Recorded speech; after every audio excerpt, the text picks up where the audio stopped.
Welcome to the Butt Fixer Podcast, brought to you by Shane Gentry and John Van Olden. Sit back, listen up, and listen good.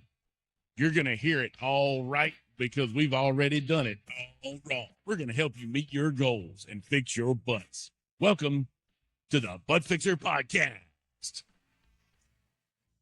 Have a lot of questions. All right. Hey, we're on. So Yeah. We're on. So we're on with Mike. How do you say Mike? Weingarten? Is that right? Weingarten. I think it maybe you typed in Weingarten. wrong. Weingarten. You got a typo in there wrong. Yeah, I saw the email you had sent us, man. So first of all, you're a good friend of my friend Babette, and she was on episode 3, and she said, "Oh yeah, my friend Mike's got a great story. I'm going to tell him to get a hold of you." So you got a hold of us, and I could read this off. I know you're from Brooklyn. I know that you live in Boca Raton now, and the rest of it, I think I'm going to let you roll. And Shane has questions. I have questions. All I could say is, I'm sure you heard it a million times, but I would entitle this "How Mike Got the Shaft," or the ultimate shaft, or got majorly shafted, or whatever. Absolutely. But which I'm sure you've heard before. But yeah. So go for it, Mike. Tell us. Yeah. So well, first off, you heard Babette on there. She recommended you, so you got a hold of me. So go for it. Yeah, I'm excited to meet you guys and tell my story. As you hear me talk, you won't need me to tell you I'm from Brooklyn. The accent speaks for itself. So about actually just the end of the last month was 25-year mark of me falling down an elevator shaft. I was at work. I fell 4 stories. They didn't think I was going to make it through 4 stories. Yeah. They told me that was the cutoff, that if it was 5, I wouldn't make it. But something tells me if I fell 5, they would 4 stories. That's 40 fucking feet. Absolutely. What kind of work were you doing? At that time, I was a nighttime What kind of job were you doing? I was a nighttime handyman covering 3 buildings in Manhattan, right across the street from the UN building. So these were old buildings.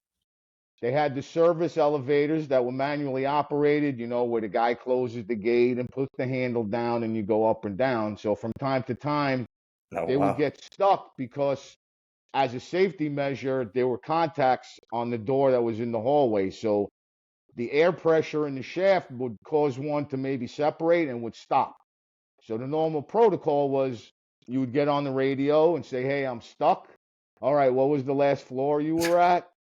And then they would go and try and jiggle the door while someone's in the elevator holding the handle down. And then if it worked, okay, I'm good. If not, all right, try this floor. Well, anyway, this was a night. I was a nighttime. It was about 8 o'clock. So I was walking into this one building, and they were like, "Hey, Mike, go help Ronnie. The elevator's stuck." So the guy who was operating the elevator that's stuck, his shift was over, so he went home. So Ronnie brought me down in another service elevator to the floor where the elevator was stuck. So picture you're standing in the hallway looking at the elevator entrance. So the bottom half of the car was in the top half of the entranceway, and underneath was open. So now I was in the process of climbing into the elevator car and lost my footing. Nothing was really able to grab onto. No. So my legs swung in, and I'm just, holy shit, I'm falling down an elevator shaft. And so your instinct is, my God. And I didn't get panicked. I'm like, oh shit, I got to grab onto something. So the only thing to grab onto was the cable that's attached to the elevator car, which is really thick. I wasn't wearing gloves. How I didn't slice my hands up, I don't know. The cable was lubricated, so I think I picked up speed. So my hands weren't working. I wrapped my legs around it like I learned how to climb rope in gym class.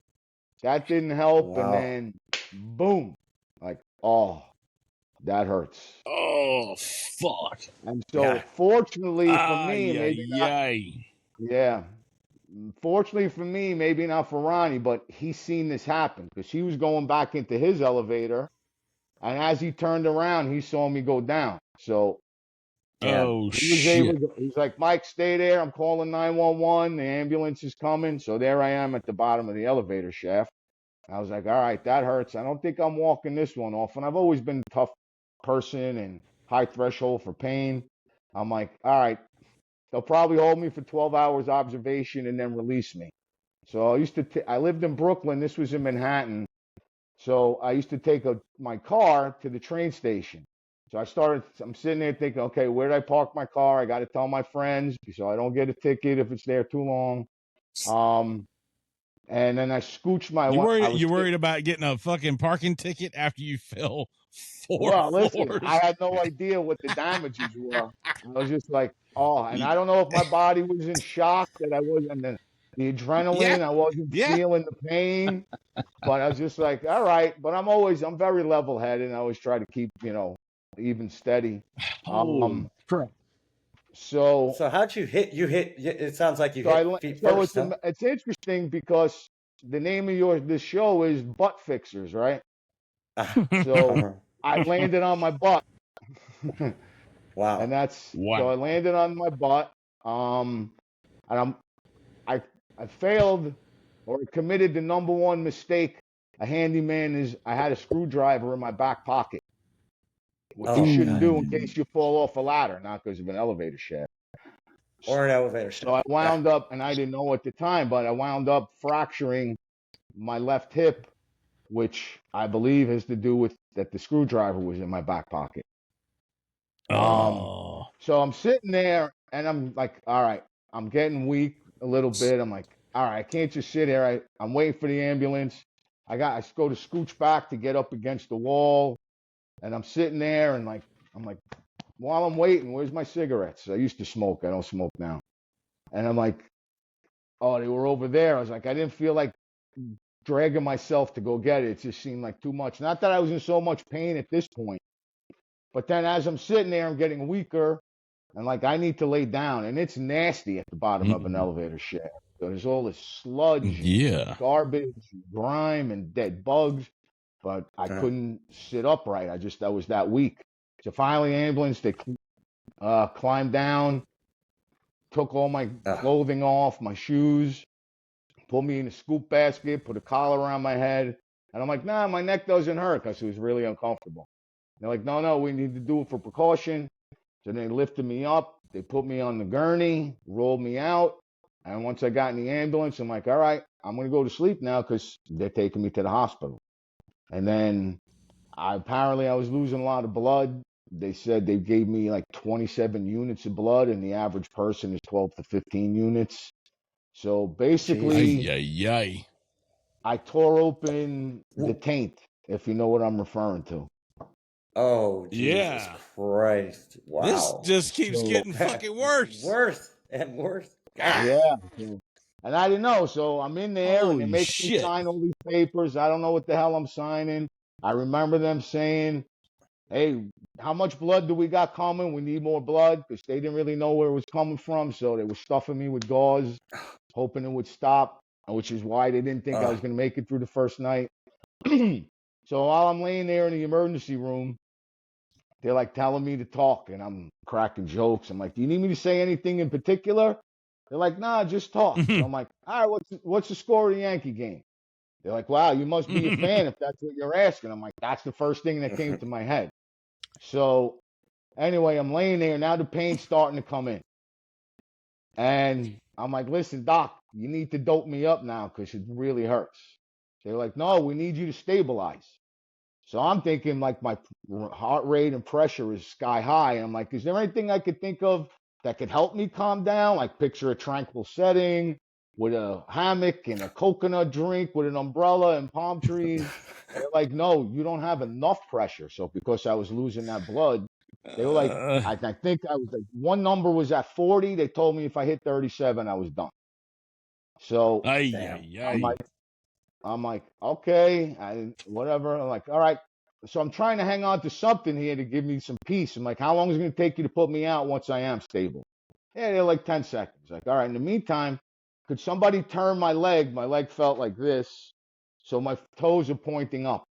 They're like, it is. I'm like, no, can you turn it so my toes are pointing towards the ceiling? They're like, it is. And I looked down and it was straight up, but it felt like it was turned that way. So I guess that was the fracture in the hip. And then when I came to after all the surgeries, one of the first things I was asking was like, do I still have my leg? So not that I could speak, but I was trying to draw it, and they gave me a pen and paper. I had all kinds of tubes and everything going on. So while I'm laying there, I'm like, hey, did you get the score of the Yankee game yet? And they're like, no, not yet. We're still working on it. And I'm like, and afterwards, shortly after, I'm like, they think I might die.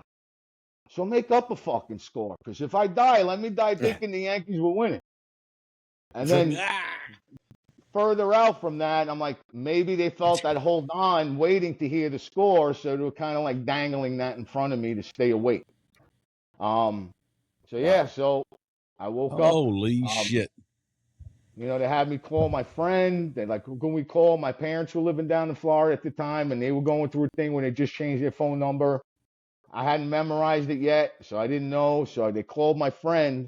And this is around the time prank calls were pretty common, like the Jerky Boy era, if you're familiar with those guys. Oh, yeah. Oh, yeah. The guy from the hospital calls my best friend and goes, hey, this is Mr. So-and-so from Bellevue Hospital. So Bellevue, you might know what Bellevue's normally known for.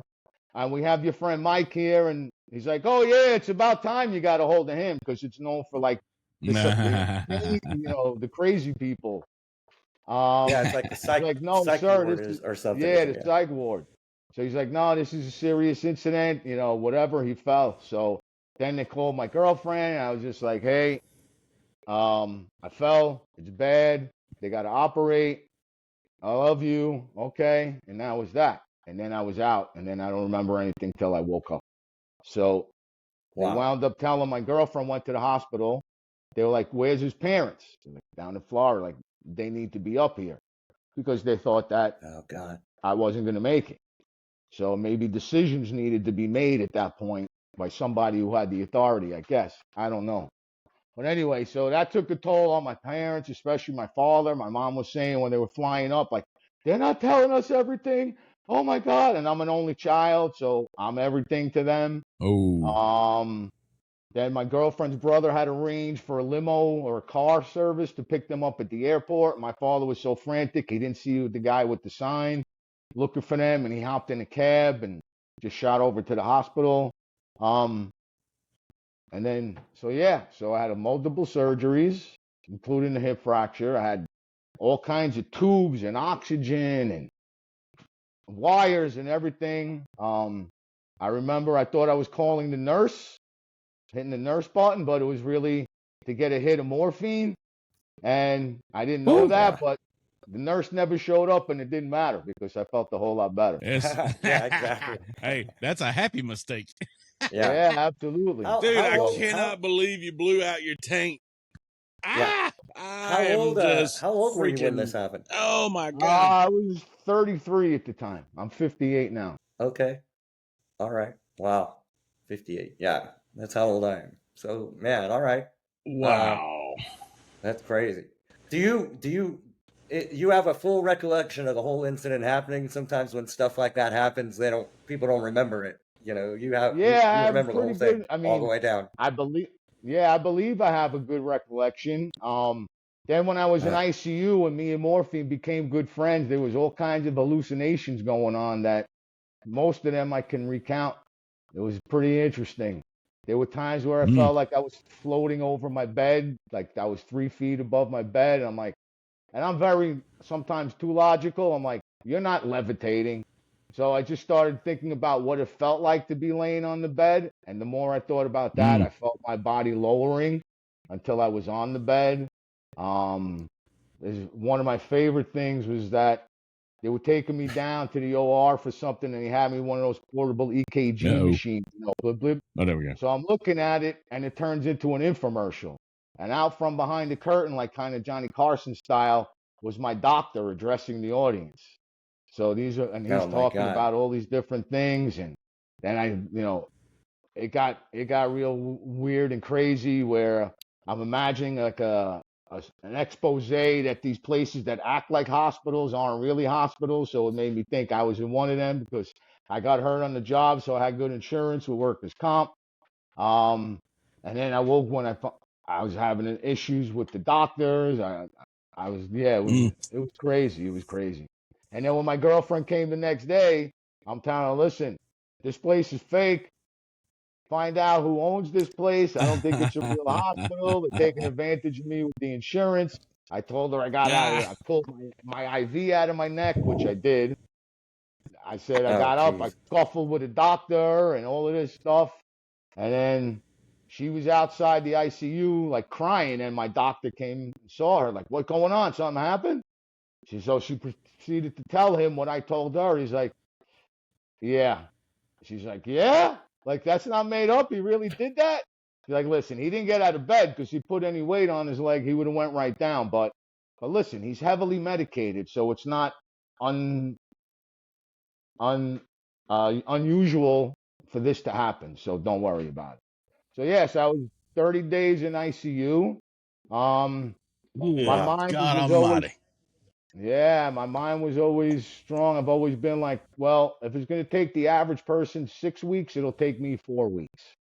So, um, Wow. but and one of the biggest things that was said to me that my friend of mine, as he said, he felt that God summoned all of our souls together and said, listen, I need to have something happen bad to one of you for the betterment of the whole group. And that my soul Mm. stood up and said, let it be me, I can handle it. Now that gets me emotional because that's how I've always seen myself, that I can handle more than Mm. everybody else, that I'm strong enough to handle it. So for someone to speak words to what I felt in my soul, like that was mind blowing, Wow. mind blowing. So Whew. yeah, quite an interesting. I So almost got to hear. altogether, I 30 almost got to days. hear about this group. This group. Yeah, well, It. as an only child, my friends were very important to me. Um, they were like family, and so I always had extreme loyalty to them. And we had a big group. And my father would say, "Hey, listen, don't get too attached to people because in life, friends come and go." Um, and then when I was in the hospital, I'm like, "All right, good people, good friends. When times are good, people will be there. It's when times are bad that your real friends show up." So I saw this as an True that. opportunity to say, let's see who shows up. Let's see if my loyalty is justified or if it's misplaced in my friend. Hmm. Everybody showed Mm. up every day for weeks. It was Wow. amazing. Wow. So now I talked to maybe That's one or two people from that group.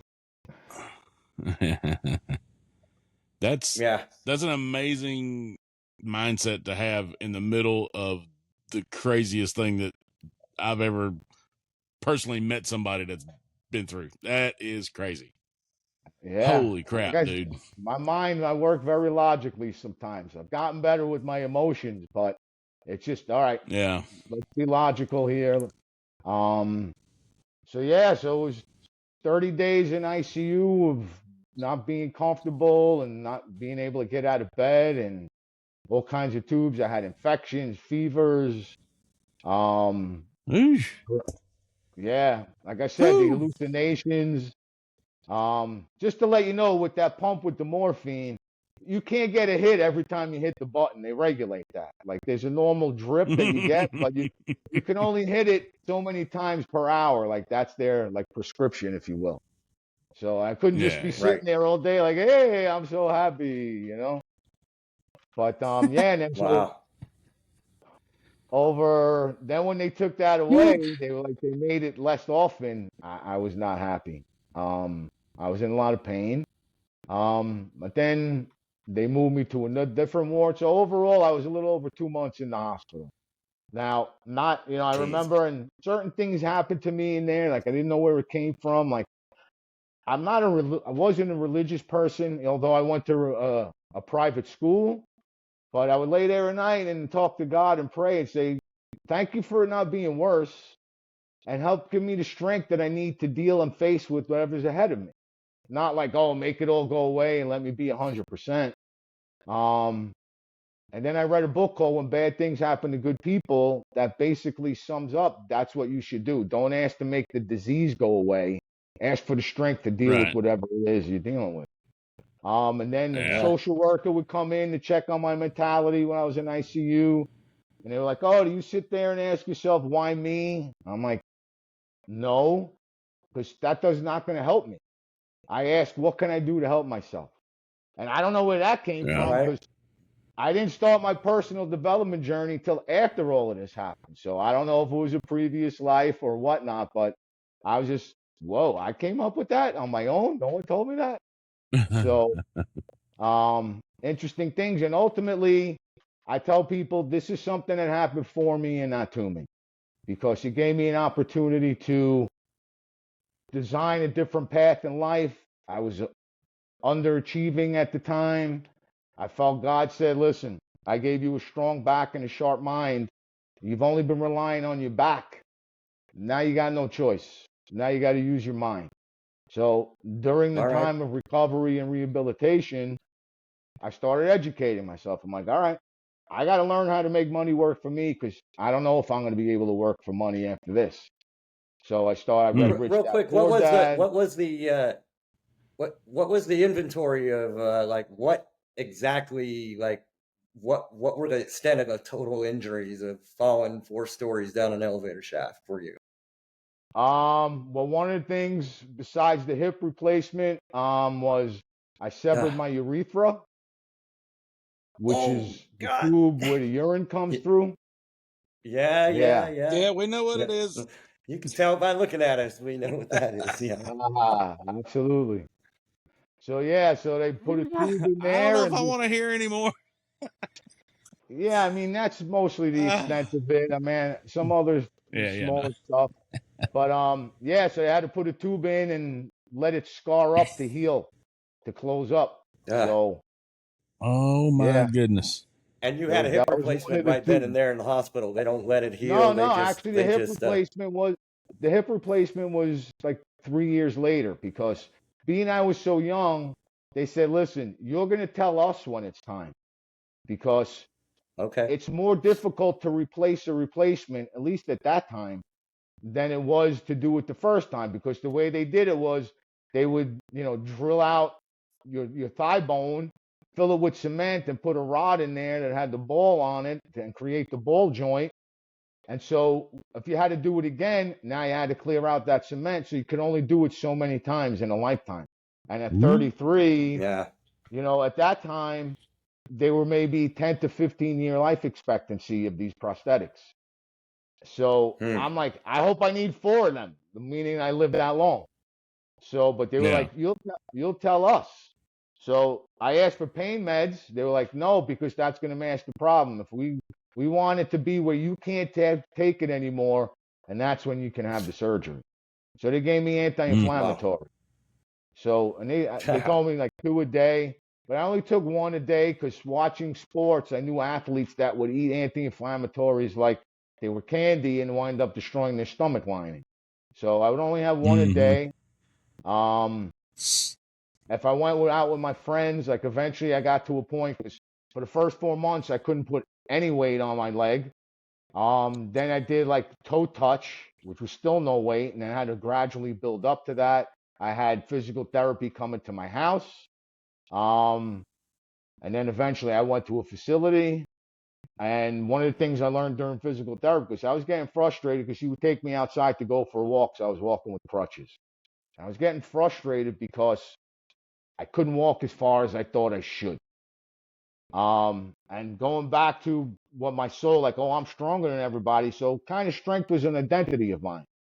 So not being able to do it, that was quite challenging. Like, who the hell am I if I can't be strong? And then someone said, listen, just focus on what you can do and build on that. Don't think about what you can't do. And man, did that make a difference for me because I've applied that to everything in my life since that point. Um, All right. so Makes sense. Oops. so yeah. I, so then eventually, like I was like getting tired of going to the clinic at Bellevue, not seeing the same doctor every time. I eventually went to a specialist And he was like, listen, we could do this now. Like, don't you want your life back? Like, we don't do it that way anymore. We make the bone grow into the prosthetic, and then we just replace parts. Just think of it like if you're going for a tune-up, you don't get a whole new engine. You just replace a few parts. He's like, so we monitor it with x-rays, and then we just do something simple like that. I said, he goes, don't you want your life back? You're young. I'm like, hell yeah. I'm like, can I run a marathon after this? He's like, yeah. I'm like, oh, good, because I couldn't do it before Yeah. now. So thank you. No. So yeah, and so that made a big difference. So my rehab, I was a few days in the hospital with that, and I got fortunate again how things happen for you and not to you. So I was originally scheduled to get the hip surgery, replacement surgery, and it got postponed a couple of times because you need to be absolutely germ free for that to happen. So when I eventually got it, first I was frustrated because I wanted to get back to my life. Shortly after I had the surgery, I'm reading the Sunday paper, an article about a guy about my age who was a flight attendant that no one wanted to give him a hip replacement because he was young. And he wound up going to this hospital that I had mine done, and they interviewed my surgeon. And in there, it came out that there had been a new device that was just recently approved by the FDA that was different material that had a 5 to 10 year longer lifespan than what I would have had placed in me had it happened the original date that was scheduled for surgery. So again, life happens for you. So everything happens for a reason, and that's another one of the things I live by. So my next appointment, I said to, hey, doc, I read the article. Is that what I have? He's like, yeah. So instead of being like plastic and metal, it was like titanium and ceramic. So that gave it the longer lifespan. So I'm very fortunate and blessed. So, Wow, man. and yeah, so That is I just used that. Yeah, it God. was frustrating. Even at home, I still had tubes sticking out, and I had nurses coming twice a day to change dressings and bandages and things like that, and went back, multiple times for certain things. And but I just try to focus on what I could do. And all right, let me educate myself. I didn't know anything about money, so let me learn about investing and finance. And I read Rich Dad Poor Dad, and I learned about passive income, and that led me into. I'm like, all right, here's an opportunity for me to change the path of my life. So what do I want to do? And I wanted to control my own time. And ultimately, everything I thought about led me to say, let me invest in real estate, because if you do it right, you're going to get cash flow. And month after month, you're making money. And then I could choose my schedule. And so that's kind of what led me down here to Florida, or it helped anyway, because my folks were living down here. My dad passed away in 2004. I had been down early in the year looking to invest because the market was hot back then.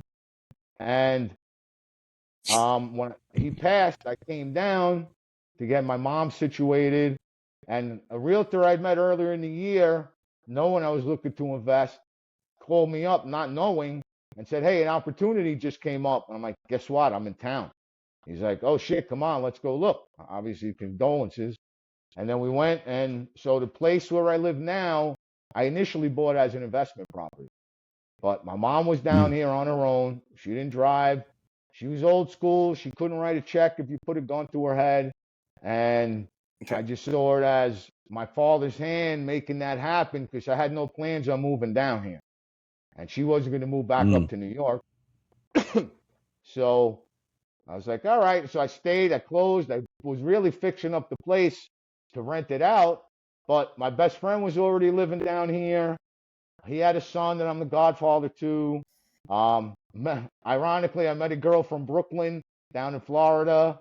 And, when you have a life event like that where you might die, your perspective changes.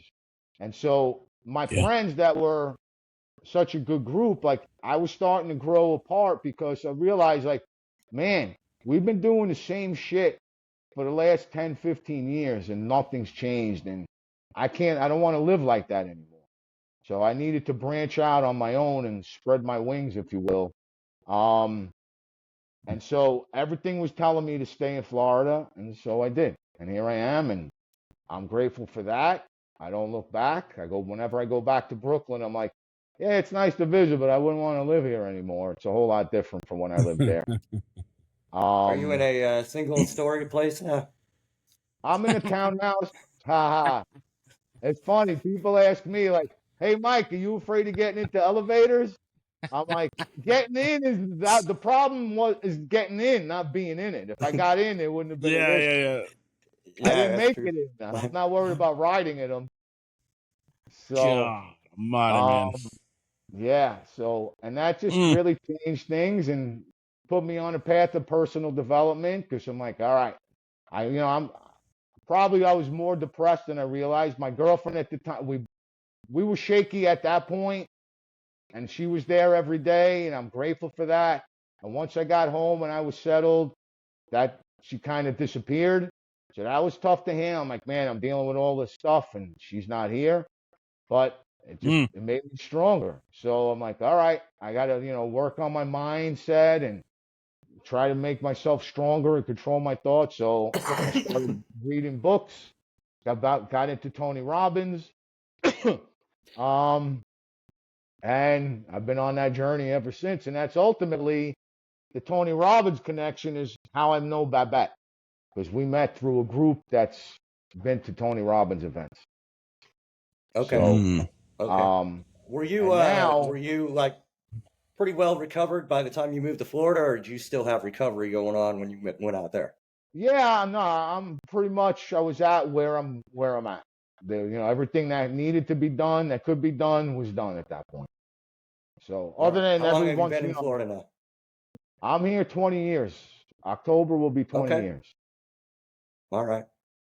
All So, right. What was the length of the entire process from the accident to like I don't have to do anything anymore as far as procedures and surgeries and therapy and all that kind of stuff? I would say, well, this happened in '99. I got the hip surgery in '03. So, probably Phew. like 4 or 5 years, Wow. something That's a like long that. time. Yeah. Yeah. God, that's a lot. That's a lot of poking and prodding. For sure, for Woo! sure. I've looked up at the ceiling of too many hospitals, if you catch my drift. No Yeah, for kidding. sure. Being rolled down the gurney. There's your next business venture. You put some shit up there on the Yeah, ceiling to look at for folks. get some Yeah. exactly. Yeah, like a cartoon, Tony like as they're Robbins. rolling you to pick the images, keep going.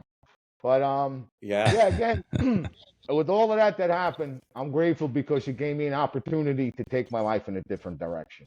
I felt I made it for a reason that I'm meant to do some good things. And Yeah.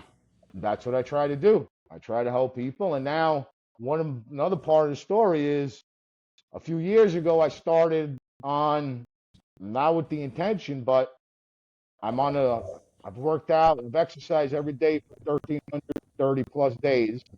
Um, and that didn't really happen by design. It just happened. I said, hey, I used to coach Little League Baseball, travel baseball, and it was time for the kids to get other voices. So I had Sundays open. So I'm like, what am I going to do? I'll go to the gym for a little bit. And I realized I'd gone on them for quite a while, a number of days in a row. I'm like, let's see how far this can go. So I just kept going and going. And it was funny because I hit like day 100 and someone asked me if I wanted to do this program 75 hard. I don't know if you're familiar with it, but it's a program. It's more No. about a mental toughness program, but it involves working out twice a day. But I said, now you ask me to do 75-day hard. I just completed 100 days. So at that point, I couldn't even comprehend committing to another 75 straight days. And it's not just working out. There's all these different things that require mental toughness. Um, and now here I am, 1,330 plus days, because I didn't think about, oh, let me go for a year. Let me see, because if I would have thought about, oh, I'm going to do this for a year, it would have felt overwhelming and it would have never happened. So my motto is I work out 2 days a week, today and tomorrow. That's it. And that's how I got to as far as I got. So like that's what when I talk with people, I'm like, whatever you're doing, just focus on doing it today and then do it again tomorrow. Because when you do that, So, you're just focusing on the activity and not like how far you still have to go. So then people are like, oh, you're going to do 2 years? I'm like, I don't know. I'm like, I'm just doing it again tomorrow. And that led me to accountability because I post about it on social media and people have commented thanking me because it's helped them stay committed to their exercise program. I had one guy that this one really gave me chills was on Instagram. I did a reel and he said, thank you for doing this because it's helped me with my sobriety. Like, whoa, I'm having that kind of effect on people. And so I That's do it for cool. them. I do it for me. And I just keep going. So, It's like one day at a time and plus a day, 2 days at a time. exactly 2 days a Today and week. tomorrow. I like that. I'm gonna Today steal and that on tomorrow. some shit. Because Yeah. go ahead. Because if you focus on the 24 hours in front of you and doing what you need to do in those 24 hours, your future will take care of itself. If you're doing what you need to do in those 24 hours. So, Yeah. so that's ultimately like, so I want to have impact on people like that because what I've learned on this physical journey, because I'm 58 years old and I'm in the best shape of my life. And when you think Mm. about the injuries I sustained from falling down that elevator shaft, to be at this place at this time, I'm so blessed and grateful to be here. So I want to share that and what I've learned along the way and help other people overcome not even just injuries, but maybe they have some other issues in their life. And if I could get them to focus on today and tomorrow, how much of a difference that can make for them. That needs to be the name of your book. Today and tomorrow. Yeah, for sure. I sure. actually I have a name You for my should- book, and people have I tell the story, and people are like, you need to write a book, you need to have a podcast. So I might follow in your footsteps and get a podcast going myself, but I have to sit down and write the book Yeah. for sure. Yeah, for sure. Wow. Well, just dude. write a little bit of it today and a little bit tomorrow. There you go. Exactly. You see, Little it bit at a applies in time. all areas. It's the same. It's the same. Yeah, right.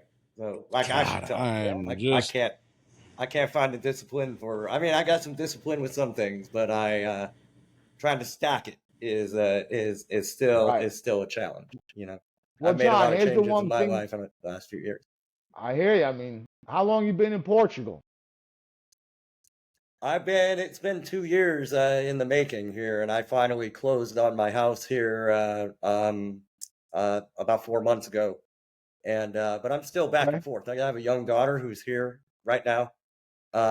She goes back Okay. to school in Delaware at the end of August, and we're both going back. And then she's with her mom half the time, with me half the time.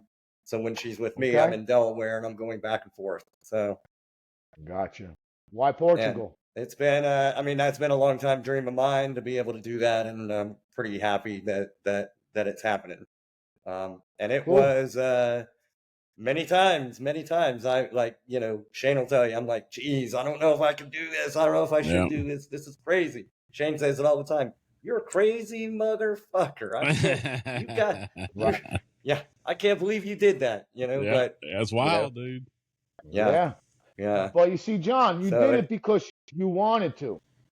We do the things that we want to. We want to find a way. We always find a way to do what we really want to. It's when we're not so sure or certain about it that we'll find a reason not to do it. Like for me, well, those are to the butts, right? yeah, exactly. So for me, I don't want to work out every day. I've traveled internationally and still did a workout. But because I know there's people watching and I'm doing it for them because they keep me accountable because I know the impact I'm having on them. And I do it for me from the mental toughness standpoint. Like I always said in life, it's easy to do the wrong thing and hard to do the right thing. And so when I'm faced with a situation, what's the hard thing to do here? And that's what I'm going to do. And because what I've learned is the difference between pleasure and satisfaction. So on my journey, I was almost 300 pounds at one point. I'm 190 now. Wow. Eating a cookie at night, Wow. and I went from like a 48-inch waist to a 36-inch waist. So it's more to me about the size than the pounds. So eating a cookie at night, that would give me 2 minutes of pleasure while I'm eating it. And as soon as you're done eating it, you feel guilty and you're beating yourself up. Why'd I do that? Why'd I do that? You go to bed thinking that. You wake up thinking that. Now I'm in control. I'm not, and now I have satisfaction that I didn't have that cookie. And then tomorrow I wake up feeling even better about myself. And you talk about stacking things, and I just found things that made me feel good and more of the long-term satisfaction and the short-term pleasure, and just stacking those and just want to do more of the things that made me feel good. And that's how I got to where I got to. Not trying to overthink it, which I normally do, but I just like, nah, just keep doing that. That most felt good. That works. Just keep doing more of that. So, and the All one right. thing was also the difference between discipline and the motivation. Like, I had to create a vision of who I wanted to be and then get pulled towards that, because we could get motivated and people, oh yeah, I'm going to lose 20 pounds or I'm going to start a new career or save money, and they're motivated for 2 days. And then as soon as it gets a little difficult, they pack it in. Where if you have a vision of where you want to get to, you get pulled towards that vision. And it's much easier to get pulled somewhere than push your way there. You can only push for so long. So, and that's one of the other things I shifted my focus on was, who do I want to be? How would that guy act in this situation? What choice would he make? Would he eat the cookie or would he say no to the cookie? And that's what got me here, to just be able to go today and tomorrow. Not think about, oh, I've been doing this for 2 weeks already. I've been doing this for 2 months. No, I don't even think about that. It's like, I did it today, I'll do it again tomorrow. And that's All right. gotten me so far on so many different areas of life at this point. So, So how do you you mentioned that you're keeping yourself accountable on these things. How do you on like what do you do on social media? Do you have like a Facebook or an well, Instagram I page where post, people are following I, you and yeah, I mean, I post every 5 days, because at first I'm like, I didn't want to make it, oh, look at me, I'm at the gym, look at me. But I wanted to just show consistency, because consistency compounds. Um, it's doing little things on a consistent basis that lead to the big results. So I didn't want it to be look at me, but I was like, all right, I'm still going. I'm still going. Hey, people, look at what the power of consistency can do. Just keep going. Keep doing it on a regular basis. Like, I don't tell people to work out every day. If they choose to, that's great. I'm like, if you pick 3 days, if you pick 4 days, just do it consistently. Don't do 3 days this week and then one day next week and then skip a week. Just like eating good meals, I'll tell people, start with eating a good meal. And then you build on that momentum. Don't think, oh, I got to change all of this stuff. It's small little shifts that lead to the big results. And so I post has it? and I put, Oh, go ahead. Yep. so when I do a post, I'll do some little motivational content, trying to encourage people. And that's what I do. But I because of what I've done, I'm almost obligated to help more people and have a bigger impact more than just me posting on my social media. So that's why writing the And book and on maybe is doing it your podcasts. personal page you're posting on, or do you have a page that you made Yeah, just for that? no, it's my personal page. Okay. Um, I'm gonna track it down. Can I link to it on here? sure. So on Okay. Instagram, my handle is ELEV, the number 8OR Mike, Elevator Mike. All right. So the name is because I thought Elevator down Mike. the elevator shaft, but now I try to elevate people in their lives. So there's a double All meaning right. there. That's pretty cool. So and then on And Facebook then you it's have Mike your Weingarten.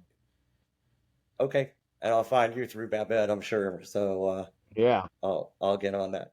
And then how much time do you spend doing like the Tony Robbins and do you have any other folks you follow like that? Um I follow Tony Robbins. I'm a big Ed Milet fan. I listen to his podcast regularly. Um I definitely do at least a half hour a day of some personal development, reading something or listening to something. Because what you feed your mind, what you got to keep it in the forefront in order for it to be active and effective. Um, I agree And with that. Yeah. I'm grateful because what I've learned with the personal development, not only have I gotten an awareness for myself, but it's created me to have an ability of awareness with other people and see what they're thinking and going through. And they'll come to me with some, seeking some advice or counsel. And I'm like, all right, so let me get it. You're doing this, because of that. And they're like, what are you, in my head? Like, how do you know that? Because there's certain patterns with people. Like, what I've learned from Tony Robbins is why we do the things we do. And so once I was able to identify that, I'm able to now address that behavior and change it to be something more positive, and how I could control my thoughts instead of letting my thoughts control me.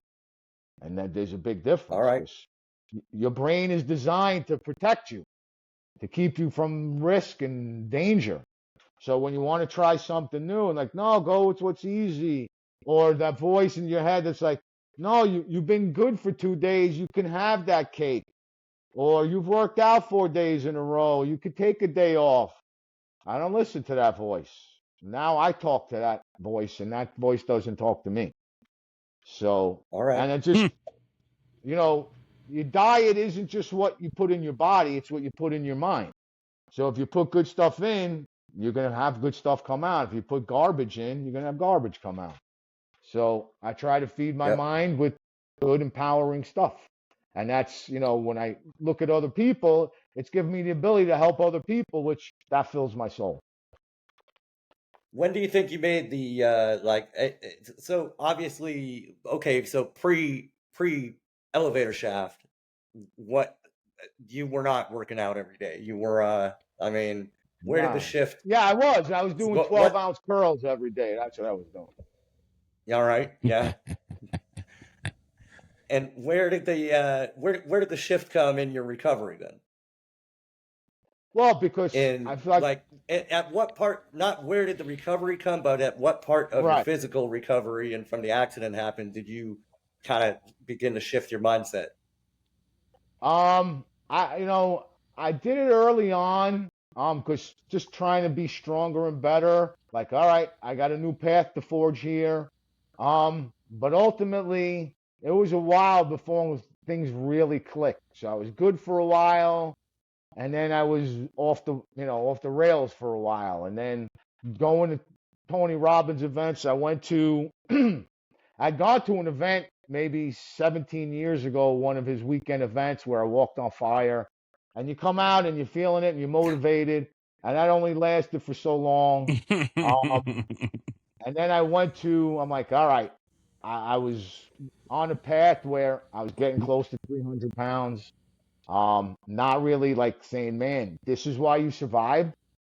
This is why God let you survive, to be doing this. Like, you need to be doing more and better.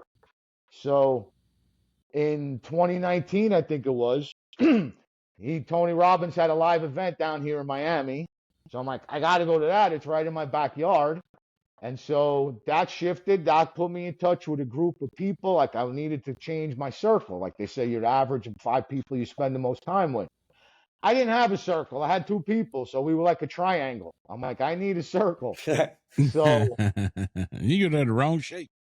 yeah. So I was like, all right, let me get in a group of like-minded people. So through a Facebook Tony Robbins group for the event, I connected with local people, and then got around people who are looking to grow and were positive and optimistic, and we just kept building from there, encouraging each other and not dealing with drama and people's negativity and stuff like that. And it grew from there and went to other events, and we started holding virtual events because of the lockdowns. And ultimately, that's how I met Babette, was through one of these groups that we did an event here in West Palm Beach that she was at. And um, yeah, so I would say December of 2020, because actually in October of 2020, I had hernia surgery. That was a surgical hernia from some of the stuff they did. Something came undone. So it wasn't a regular like muscle hernia. So I did a Tony Robbins event, Date with Destiny, in December of 2020. We rented a house, about 7 other people, 2 of which I knew prior. And that event, because of that setting, that really shifted things. And because that's where I finally got vulnerable. Because I'm like, man, I'm going to these events, I'm reading these books. And yeah, I get it. It makes sense to me. I do some of it. I'm aware of it, but knowledge is nothing unless you apply action to it. So knowledge isn't, knowing what to do isn't the power. How many people know how to lose weight? Right. How many people know how to save money? But if they don't take action, it doesn't mean anything. It's useless. So I'm like, I'm doing all of this and I'm not really getting to where I want to go. What's one thing that I haven't done yet that I probably know, but I don't want to address? And that's being open and vulnerable with my feelings and emotions. And at this group setting with these 7 other people that were sitting in the backyard, I'm like, dude, this is the time to let it go. This is the time to be vulnerable. Everyone here is being vulnerable. No one here is here to judge anybody. So, and that opened things up and made it from that. And that's kind of right when now this exercise streak started. It was actually Sounds the about day right. after Christmas. I did the math Yeah. of how many years it's been. Yeah. Yeah, it would technically it could be 2 weeks longer, but the gym was closed on Christmas Day, and I had just done like 2 weeks in a row, and I was like, I wasn't thinking about a streak at that point, but now when the gym's closed on Christmas Day, I work out at home and get one in the Got morning, it. so I still get that going. So yeah, so I say So it's definitely ultimately, good to have a. go ahead. Yeah, I would say. I mean, it's definitely good to have a peer group and accountability with in that regard too, huh? Yeah, it makes a big difference because when everybody's trying to strive and grow and learn and become better, that becomes contagious. Because you sit around with people that all they're doing is complaining, oh, their job sucks, they hate their spouse or whatever, or they're watching the news too much. Like, that only brings you down, and that doesn't help anything. Like, you could choose to find what's negative, and you could choose to find what's positive. And whatever you focus on, like I got from Tony Robbins, where focus goes, energy flows. So whatever you focus on, you're going to get more of. So if you're focusing on negative stuff, you're going to have more negative stuff. If you focus on positive things, you're going to find more positive things going on in life. And it's simple like that. And without people around you who are thinking like that, it's hard to just keep that up on your own. So I'm grateful for the group. I'm grateful for how it's changed my life, and grateful for that event that here I am that spurred it on. And I when I first started, I didn't have any idea where this was going to lead. And here it is. And when I do posts and people send me messages or comments, thank you for doing this. I know I don't work out every day, but the days I don't feel like it, I think about you and I know you're doing it. So that makes me want to do it. Like, I can't ask for more than that. That really gets me here. That's what it's about for me. That's awesome. All right, Shane's got questions. Dude, I think you might have hit them all. Did they get answered? Yeah. So what are you doing? What? My So goodness. now you are you? I know you live in the house you first invested in. You're Yeah. What do you got going on now? So actually, last year I sold my place in Brooklyn because I own that place and I was going to rent out the place I'm living in now. And then everything was telling me to stay here. I was like, hey, I was going to live in one and rent out another. So I'll rent out the Brooklyn place. So that's what I did. So last year I wound up selling it because I had a tenant who was in there for a long time. And she was moving out. She was buying another place that was less money than mine. And I'm like, you know what? I'm going to sell my place because I'm not up there. And that was tough. I still call Brooklyn home, even though I'm here 20 years. But it was bittersweet. But I was like, the reality of it was, Mike, you're never going to live there again. But I still like kind of had some sentimental value to my place in New York, saying that. But I was like, look, sell that, take that money, and go buy something down here that's closer and easier for me to take care of. And so that's what I did. So I wound up selling that Brooklyn place. And I did a 1031 exchange, which is a program through the IRS that helps you defer the capital gains taxes on investment property. So I wound up buying 2 condos on the west coast of Florida in Fort Myers, because the numbers made sense from an investment standpoint. The acquisition price compared to the rental ability. So now I own 2 places in Fort Myers. I mean, I bought and sold and had other places throughout the 20 years since I was down here. Had owned a place up in the Poconos in Pennsylvania. But right now, I just own those 2 in Fort Myers. I'm waiting. I think there's going to be some sort of a correction in the market. So I'm going to look to take advantage of those opportunities. The other thing is, I mentioned in my bio and on the email, is I just got a dog, and I know you guys are dog trainers. So that actually came out here, and that's how we got to talking about it, linking us up together. Awesome. So yeah, I have her about 6 weeks. Her name's Roxy. She's a pit mix, I think, with a border collie. She's great in the house, about 2 years old. Great dog to have for somebody that exercises a lot. Yeah. You're going to need to take that rascal for a run. Yeah. I don't run, but I go for long walks, and she comes with me. That'll it's work. funny because That'll work. Yeah. When I first took her out, I didn't really think about bringing water, and I saw her like, oh, she's panting and that tongue is dragging. Like, next time I got to bring some water. So now when I go out, I carry a backpack with a bottle of water and a collapsible bowl. And halfway through, we stop. She drinks, and we're good to go. And I could get the distance in I need, because in the beginning, I wasn't going so far, and my body was like, yo, man, we usually walk more than this. We need more miles, we need more distance. Like, my body could tell that I wasn't. So I was like, all right, how do I make this work for both of us? And so that's what we did. But so she's really smart and great in the house. Outside, she's been challenging. She's gotten better. The first few days, I thought I was going to need shoulder surgery, the way she was pulling on the leash. How I came to get her was a friend of a friend found her. He's seen her for 2 days and brought her home, and he found her with the leash on. So she either got away from somebody or they let go because they were like, I can't do this anymore. But it always boggled my mind. She's so trained in the house. Like, she listens so well. But outside, she's like a hunter. Like, she's just sniffing and going and especially being by my house now, all these different scents and smells, and her sense overload, like she was going berserk. So now she's at a point where if she sees another dog her size, she's crying because she wants to play. When I first got her, she wanted to go fight. And if it was a small dog, forget it. My first experience with that, it was like, that's who killed my family kind of aggression, where she wanted to. Oh, no. So I had a harness on her. I grabbed her by the handle, brought her across the street, tried to pin her down to calm her down. And I didn't really know what I was doing at that point. It was early on. It's my first dog. I've always had cats in my life because I couldn't have dogs where I lived. And she's given me everything she's got. And I took everything I had to keep her down, because if I would have lost her, that dog would have been toast.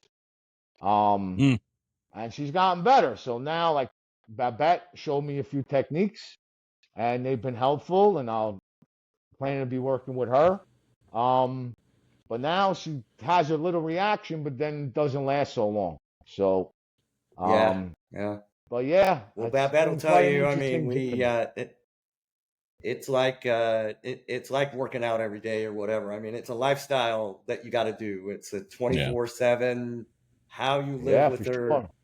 All the time, not just when that dog is, when you see that dog, but what are you doing the other 23 hours and 59 minutes with her? Yeah, and exactly. Babette will get you on. I would not worry if you have access to Babette. She'll get you on track. Oh yeah, yeah. I'm not worried. As a matter of fact, since I've had the dog, I've lost a few pounds just from walking extra. I think my arms got a little more jacked from trying to hold that leash. So it's all good. Yeah, it's all good. But yeah, she's a sweetheart. For sure. She could be a little, it's early. So I know, listen, have patience, because these things will take time. And I don't know what she went through before she showed up here. Like I said, a friend found her. Yeah. Yeah. A friend found her, and he was trying to find the owner. She wasn't chipped. Posted all over social media. Nobody claimed her. And he had a dog that he was getting ready to put down. Otherwise, he would have kept her. He's like, listen, 6 months from now, I would keep her. But my emotions, after putting my dog down, I can't. So Yeah. I was like, you want to give it a try? If it doesn't work out, then I'll take her back and find someone else. And he brought me everything, Yeah. like the bowls, the bedding. He bought her a harness and a leash. He got her shots from his vet. Amazing stuff. Food he gave me. So I'm like, after the first week, I'm like, yeah, I don't know if I want to deal with this. But I'm like, listen, I need a week to adjust. She needs a week to, some time to adjust to being here. And now we got a routine, and just as consistent as I am with the workouts, I have to be consistent with my corrections with her in the training, because I know that's what's going to make the It's difference. a mindset. You'll get it. I don't doubt that you can do it. That's for sure. So yeah, and she's gotten For better. sure. So I'm grateful about that. So yeah, I'm Well, open that's a to good, any questions you might have. If you Yeah, it's a have any. good. I mean, it's a great story. I think that I think. I mean, I just I went through a period where I put on a bunch of weight and had to get myself in the same mindset. And I've done that a few.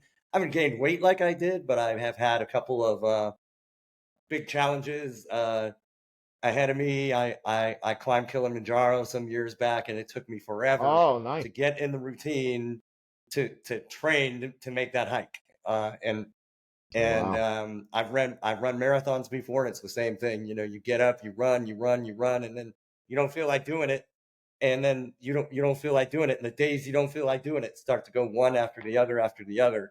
And I think I totally relate to just trying to do it that day, and I like that of I'll do it today and I'll do it tomorrow, and try to Yeah. not think to yourself. I mean, I look at my fitness app and I'm like, wow, 30 days. I send it to Shane all the time. I went 30 days in a row, Shane. But I don't set out to go 30 days in a row. I'm setting out to, like, I got to drag my ass out and get myself Right. moving every day. So that's Yeah, because that's listen, definitely good advice. because you have to do what you have to do, whether you feel like it or not. Winning doesn't care about your feelings; it cares about if you did the work or not. And that's as simple as that. So, and I find the days I really don't feel like doing it, the biggest struggle is just getting my ass to the gym. And once I'm in Yeah. there, I wind up having the best workouts on those days I didn't feel like going, where it's a struggle to get in there. And I find out with other people I talk to that go regularly also. They're like, yeah, man, those days that I don't want to go, I push myself to come, and I wind up having the best workouts. So maybe that's just the satisfaction that we got over that hurdle of, oh, this is tough. And like for me, that was another I don't know. pleasure and Shane's heard that satisfaction. from me before too. It's 7 o'clock in the Bet. morning. I didn't feel like going, and I did it anyway, and it was a good one. It was a good one. Right. Getting out there. I usually just stick with not going. Ah, Getting out but of that chair is like, yeah, right. I'll just stay here. It's air conditioning. It's comfortable. Trust me, there's Yeah. many days, but I sit there, and the one thing that has gotten me out of the house to get there is going back to the pleasure and satisfaction. Yeah, it would feel good that temporarily. Yeah. All right, I'm just going to stay here. I'm not going. But Yeah. then I'd feel guilty all day that I didn't go. And then I switch it to, Yeah. I know how tough it is to get there, but once I'm done, how am I going to feel having completed it? And I focus on that feeling. So that's the difference. Yeah. Another way of pleasure and satisfaction. Like I feel good. Like, man, I struggled to get here, but I did it anyway. And that's how you build confidence in yourself, belief in yourself, when you keep your promises to yourself, and when you do the things that are tough. And that's how it works. It's simple, not easy, but it's simple. Yeah. Well, it's a wild story, man. I mean, I can't, I mean, just the falling down the shaft and all that stuff is crazy. Right. But it's amazing. I mean, you turn it around. It did have a. I mean, it sounds like right from the get go, you had to put yourself in a mindset that I'm going to recover from this, and then that probably is what set you on the path, from the sound of it, where you are now. Yeah, I mean, it took a real while for it to take hold, but that's what set me on. I'm like, what's my options? To lay here and feel sorry for myself? Like when I was in the hospital, I'm asking like the nurses, what can I do to help myself? They were like, listen, attitude is a big thing. And they told me a story of about there was like a 35-year-old woman that had been in there, and I forgot for what reason, and she was feeling sorry for herself. A 60-year-old woman came in who had the same condition, and all she did was want to get out of there. So guess which woman got out of the hospital sooner, got out first? The one who wanted Right. to, instead of feeling sorry for yourself. So Right. the mind is so important, your mindset on how you approach anything, that made a big difference. And like I said earlier in this interview, where I'm like, well, if the average person takes 6 weeks, it'll take me 4 weeks. So I always felt like that. And people like, when they hear how close I was to not making it, they were like, Mike, did you see any bright lights or anything? I'm like, nah, I didn't see. Maybe I was too stupid to realize how close to death I was, but I didn't see any bright lights. I was just thinking about, all right, I'll have to deal with whatever it is I have to deal with going forward, and Knock we'll it see out. what that is. That's it. Yeah. Well, That I is will. mighty inspiring. I will put your. We'll probably drop this early next week, and I'll put your socials in there in the description, and share it with your network, and Yeah, hopefully, absolutely.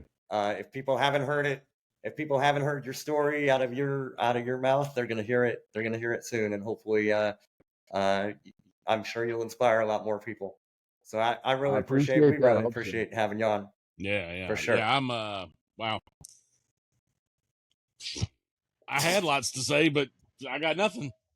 You covered it all, man, thoroughly. And wow, what a story, man. What a fucking story. Wow. I'm so grateful That's to all I be got. here to That's all tell I it. got. Yeah. Yeah, I'm so I am. Yeah, grateful. well, great. I'm Blessed. great. Hey, I'm glad you fell down that elevator shaft, because I needed to hear everything you just said today myself. Yeah. I know our listeners are going to need to hear it. I mean, it's crazy how the path in life goes to get you to that point to do it. It's Right. wow. Yeah. I mean, it's just yeah. Well, And I it's hope you funny get 'cause that. I hope you get that podcast started. It took us yeah, farting around and talking about it, and finally Shane and I said, you know what? We barely know what we're doing, but we're just gonna do it, and we're Yeah. just gonna yeah, you just got to go do for it. it. See, Keep working on where it. I got Can only stuck get better. is for sure. And you learn more from doing than thinking. Yep. Where I get stuck is, do I write the book first and then do the podcast, or do I do the podcast and then do the book? You never know. Do them at the same time. One might help. One might help jog the other. You know what I mean, or vice versa. Right, because I think they're both going to be Yeah. titled the same thing, since it involves the whole idea. So, and I have the title All right. already in my head. But I will keep All you right. guys posted. Hey, gentlemen, I Yeah, for appreciate sure. this And opportunity. I'll be back in touch. I'm gonna hit stop here, so I'm gonna say thank you one more time. But stay on for a minute. We'll be able to chat really quick when I hit stop on record. So thanks again, Okay. Mike. We'll be in touch. My pleasure, gentlemen. Thank you. All right. Thank you for listening to this edition of the Butt Fixer Podcast. Stay tuned for more guests, more stories, and more butt fixes. Make sure you click like, subscribe, and follow at all of the places where you stream podcasts.